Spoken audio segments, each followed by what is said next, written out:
নারীরা প্রথম নারীর সম্মান রক্ষা, ন্যায় বিচার, নারীর ক্ষমতায়নকে তাদের অধিকার হিসেবে দাবি করে এর পরিপ্রেক্ষিতে 1910 সালে জার্মান সমাজতান্ত্রিক নেত্রী 8ই মার্চকে আন্তর্জাতিক নারী দিবসের প্রস্তাব দেন।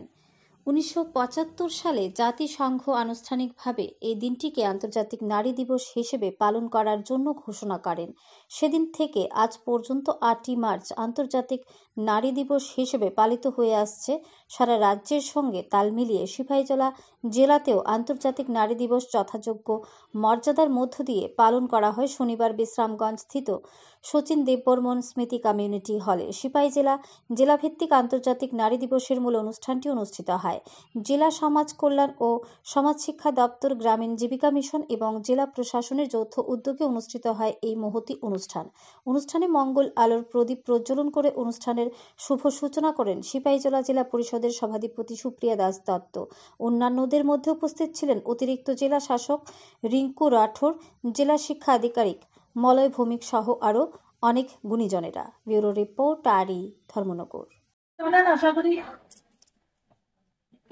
আদরণীয় প্রধানমন্ত্রী নরেন্দ্র মোদীজির নেতৃত্বে আমাদের নারীদের ক্ষমতাকে, নারীদের ক্ষমতা প্রতিষ্ঠা করার অধিকারকে সুরক্ষিত করার জন্য গ্রাম সভা থেকে লোকসভা, গ্রাম সংসদ থেকে সাংসদ ভবন অবধি আমাদের মহিলারা, মায়েরা যেন প্রতিষ্ঠিত হতে পারে তার আইন উনি লাগু করেছেন।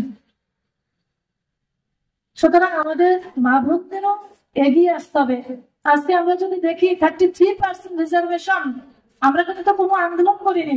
আমাদের সরকার মাননীয় মুখ্যমন্ত্রীর নেতৃত্বে 33% রিজার্ভেশন চাকরির ক্ষেত্রে বলুন, আমাদের বিধানসভাতে বলুন, সেখানে আমরা পাচ্ছি। আমাদের সরকার প্রতিষ্ঠা হওয়ার পরে আমাদের ত্রিপুরাতে প্রথম 10% আমাদের টিএসআর মহিলা বাহিনী টিএসআর বাহিনী নিয়োগ করা হয়েছে। সুতরাং আমাদের এই মোদীজি বলতে হয়, নরেন্দ্র মোদীজি অনুভব করেছেন যে ভারতবর্ষের মা বোনদেরকে যদি আমরা জাগ্রত না করতে পারি, তাদের অর্থনৈতিক ভাবে, সামাজিক ভাবে, রাজনৈতিক ভাবে, সাংস্কৃতিক জগতে যদি আমরা প্রতিষ্ঠা না করতে পারি, আমাদের এই ভারতবর্ষকে বিকশিত ভারতবর্ষ আমরা করতে পারবো না, আত্মনির্ভর ভারতবর্ষ আমরা করতে পারবো না। যার জন্য আমাদের গ্রামীণ এলাকার মা বোনদের আত্মসামাজিক মান উন্নয়ন করার জন্য এই এসএইচজি গ্রুপের ফরমেশন।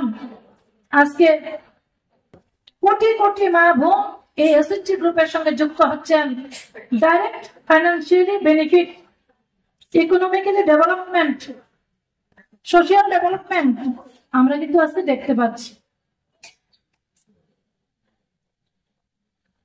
তাই আমরা বলবো আমাদের এই সমাজকে আরো সচেতন হতে হবে, আমাদেরকে সচেতন হতে হবে।